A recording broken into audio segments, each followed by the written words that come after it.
Hello and welcome to Feedstuffs 365 and National Hog Farmer. I'm Ann Hess. The National Pork Board is focused on emotionally connecting with younger consumers to build a bigger appetite for pork, and improving demand starts with us understanding what is important to consumers and what motivates them to pick up a product at the store or choose it at a restaurant. Checkoff funded research shows taste, flavor, balance, or nutrition, and convenience are three purchase drivers for purchasing pork. Joining us to discuss this topic and more is National Pork Board's nutrition team, members Dr. Kristen Hicks and Emily Krause. Welcome to you both and thank you for joining us today. Thanks for having us. Before we jump into today's discussion, I'd like to remind the audience tuning in, you can post your questions at any time in the chat, or if you're tuning in via social media, you can post those there in the comments. So Emily, let's kick off the discussion with you and remind the audience about those purchase drivers for pork. There's three main purchase drivers for pork: balance or nutrition, convenience, and taste. And we're really excited to talk about how these really interplay with one another. So Kristen, how has the National Pork Board applied science and research to influence pork's balance or nutrition purchase driver? Yeah, so really research is the evidence base to be able to say what we want with evidence and science to support it. So we use human nutrition research to then go out and communicate what we know about pork and its role in human health. So as Emily had mentioned, taste and flavor is the number one driver why people eat the foods they eat. Who isn't going to want to eat food if it tastes really good, right? Everyone loves delicious, tasty food. So we had recent research here funded by the National Pork Board looking at the flavor nuances in pork. And what the research showed with this sensory science is that pork has over 110 flavor nuances.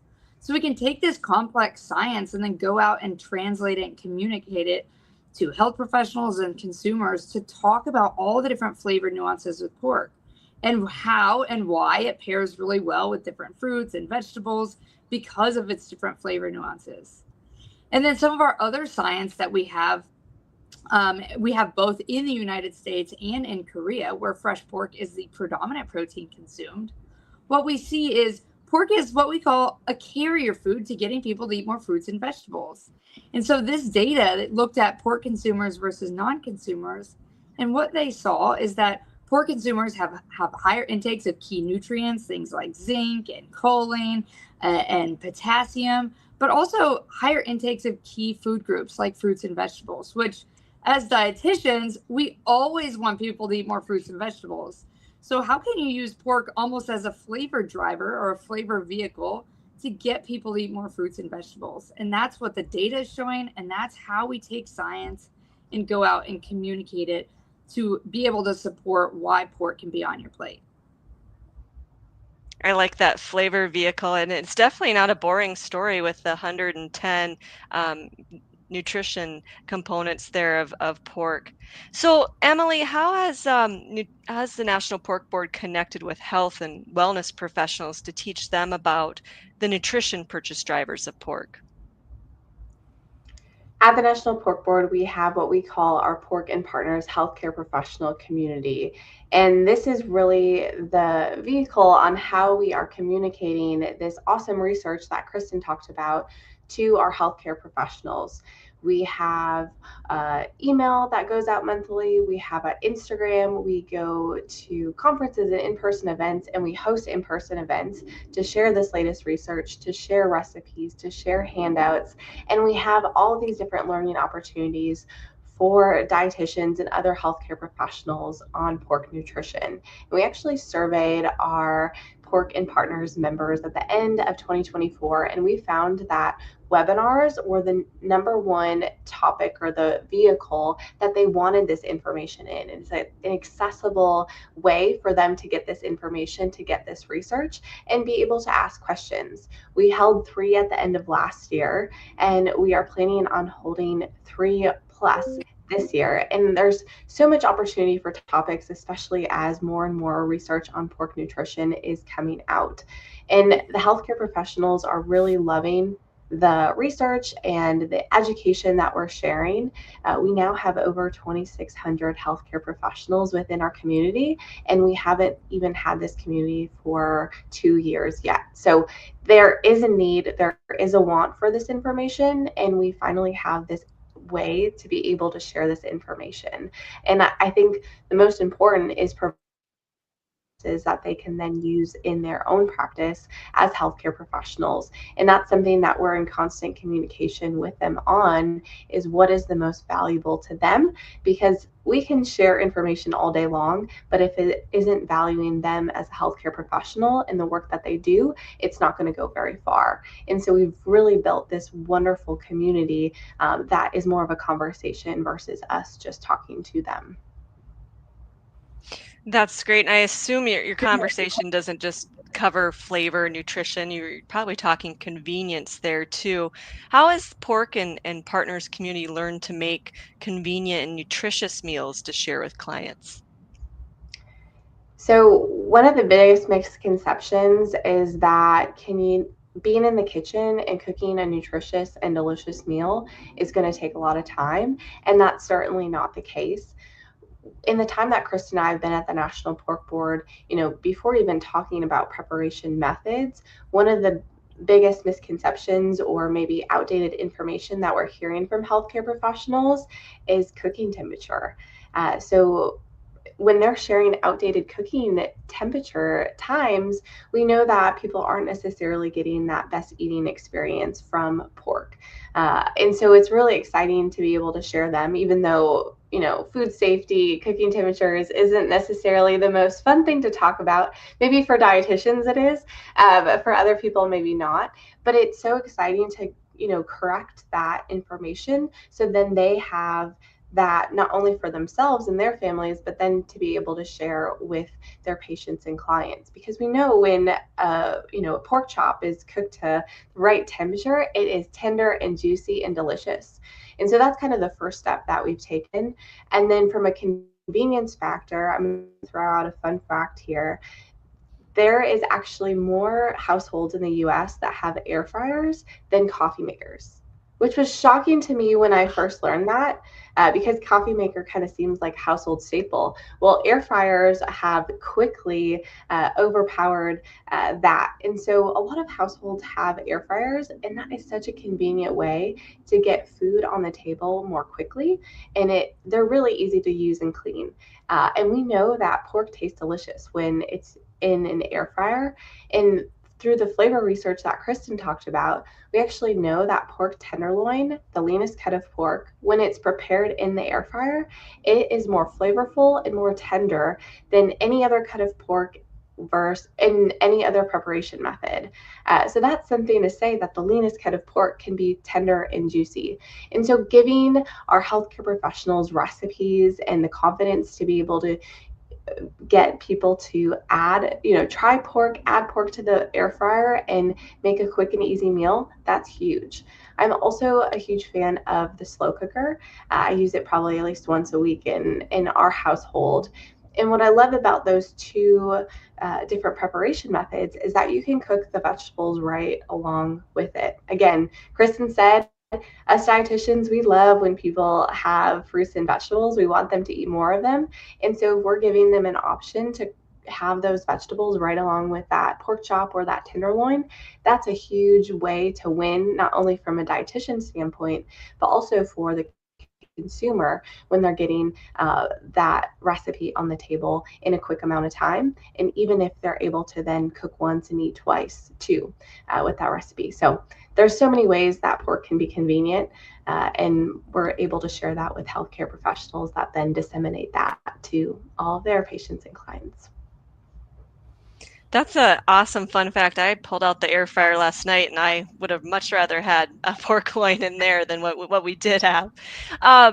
Kristen, let's continue that discussion on taste and flavor, which is truly a place where pork can win. Remind our audience why taste and flavor is paramount for marketing pork to consumers. Yeah, I mean, I think it goes with any food. You're not going to choose a food if it doesn't taste good, right? And so we want people to think of pork from special occasion to everyday occasion. where it's not just, oh, the holiday ham, but instead I'm going to cook a tenderloin or I'm going to cook a shoulder and I'm going to feed myself and my family.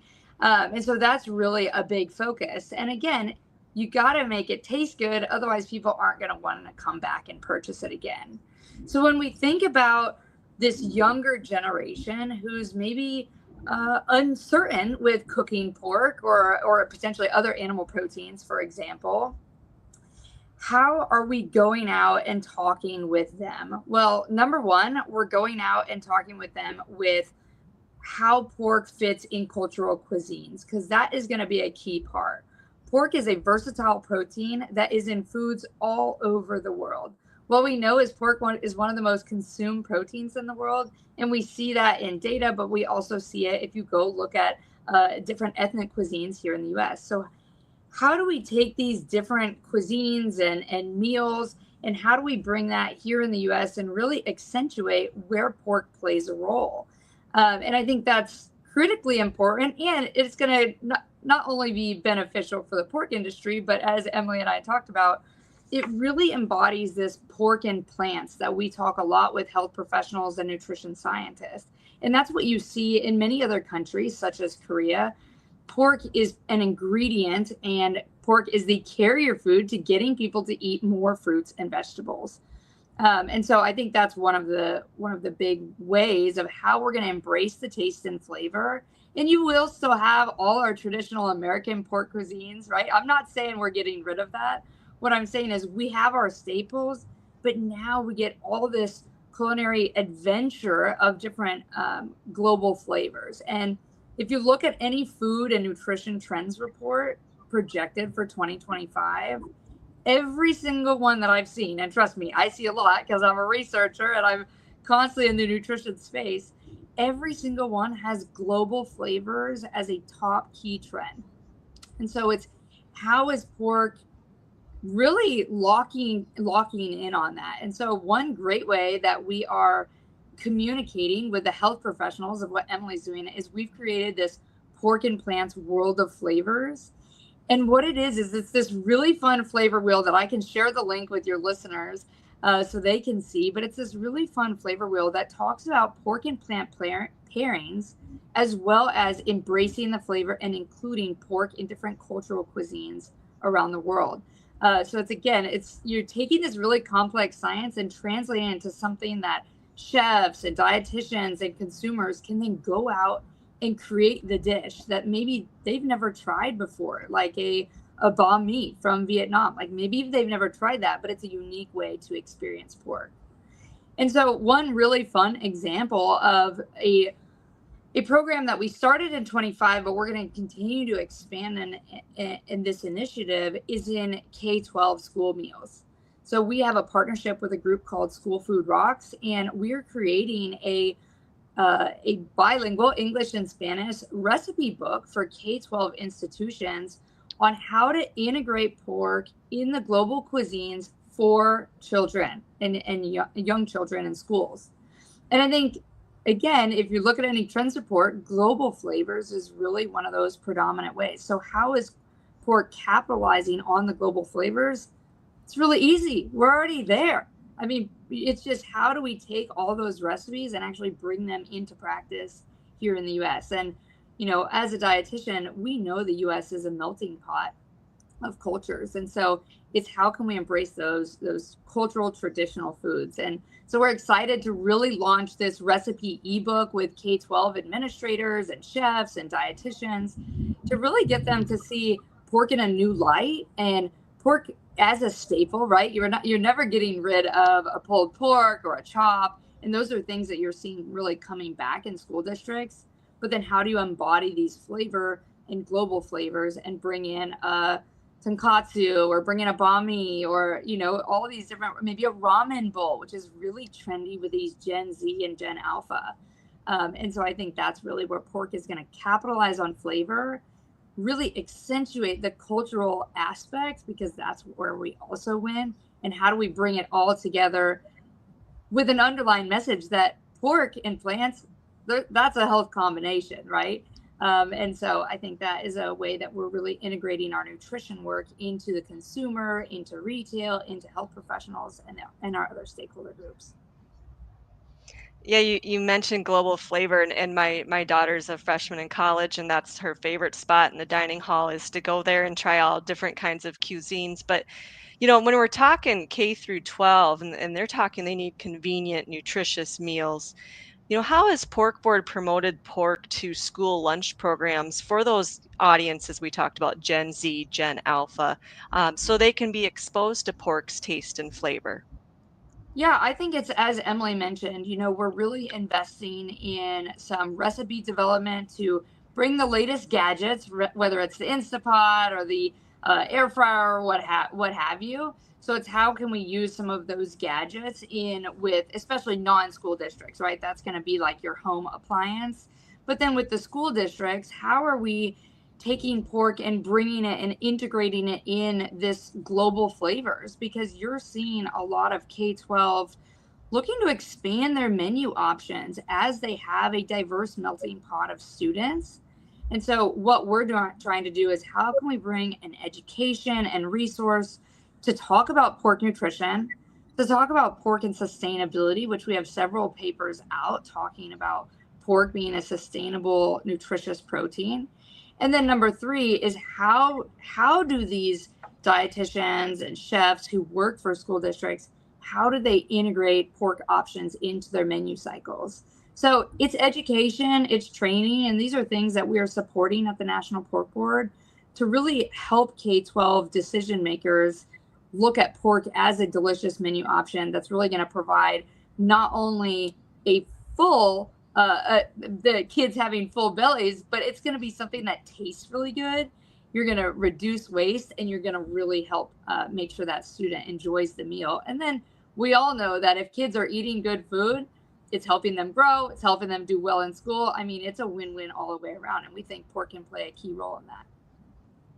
It'd definitely be exciting to get that more into that menu rotation because it just seems like sometimes it's the same things each week. Um, Emily, I'll turn to you. Anything to add about the Pork and Partners program regarding taste and flavor? Our dietitians and our healthcare professionals within the community are really grabbing a hold of the taste, flavor, and nutrition idea. Oftentimes people think that if a food is nutritious, it's not going to taste good. And dietitians, Kristen and I are like, no, it can taste really good. We're yelling it because we are so passionate that foods can be nutritious and they can be delicious. And so this flavor research, really dietitians are grabbing a hold of it so then they can share with their audiences. And for example, Kristen mentioned the flavor wheel. We actually brought that to the National Dietitian Conference, which was held in Minneapolis last fall. And we had over 800 people stop by our booth, and they were able to engage with our nutrition team. We had Minnesota Pork there since the event was in Minnesota. We had farmers, and they were really able to engage with, the whole all of our team and ask those questions, and we had this really engaging and welcoming environment. But we really prioritized talking about the flavor. We had this big wheel where people could spin and see the different flavors, see how pork can be a part of so many different global cuisines. And it was really fantastic to see dietitians grab onto that. So that's definitely something as we go into 2025 that we're going to be continuing in our conversations and really emphasizing along with the pork nutrition information we typically share. So I just turn to both of you as we wrap up our discussion here. Any key final takeaways from 2025 or from 2024 and things to look forward to in 2025? Emily, I'll start with you. Yeah, I just wanting to emphasize the fact that when we're looking at purchase drivers and talking about nutrition, taste, and convenience, we don't need to look at them separately. I think they can really go together, and we can showcase how pork can really be all three at once. And so be on the lookout for more recipes. We have 10 coming down the pipeline that Kristen and I are so excited to share that really utilize these common kitchen appliances or don't have any appliances at all, that are going to have accessible ingredients. Of course, you can expect fruits and vegetables along with pork in various cuts to really help them meet the needs of various audiences. Kristen? Yeah, for me, I mean, it's really exciting. So, as a checkoff organization, we have kind of core constructs, and research is one of those. So, as I lead the human nutrition research endeavor, we're really investing producer dollars to truly understand the role of pork in human health. So, we wouldn't be able to go out and talk about flavor unless we had the research. We wouldn't be able to go and talk about pork as a carrier food unless we had the research. And so, that's something that's really exciting. Over the last 2 years in my role at the Pork Board, we've invested in over 30 research studies. And so we're now going to be kind of getting the fruits of our labor. And we will have a lot to be able to talk about of the role of pork in human health, because the data is now coming out. If, for those of you who don't know human nutrition research, it can take between 1 and 4 years for research projects to come out, because human research is very complex. So it's just really exciting for us to kind of continue the momentum and continue to share the latest findings with our consumers, with really trendy information, as well as all of our health professionals, of what is the latest evidence of pork's role in human health, and how should it, again, go from a special occasion to everyday occasion, because that's really what we want our consumers to be thinking. Very good. Kristen Hicks Roof and Emily Krause with the National Pork Board Nutrition Team, thank you so much for joining us today and sharing that insight. We look forward to hearing more about these efforts in the future. Thank you. Thank you. For you and our audience, we thank you for tuning in today. For more coverage and conversations on pork industry related topics, be sure to check out the live and on-demand section of Feedstuffs 365. For Feedstuffs and National Hog Farmer, I'm Ann Hess.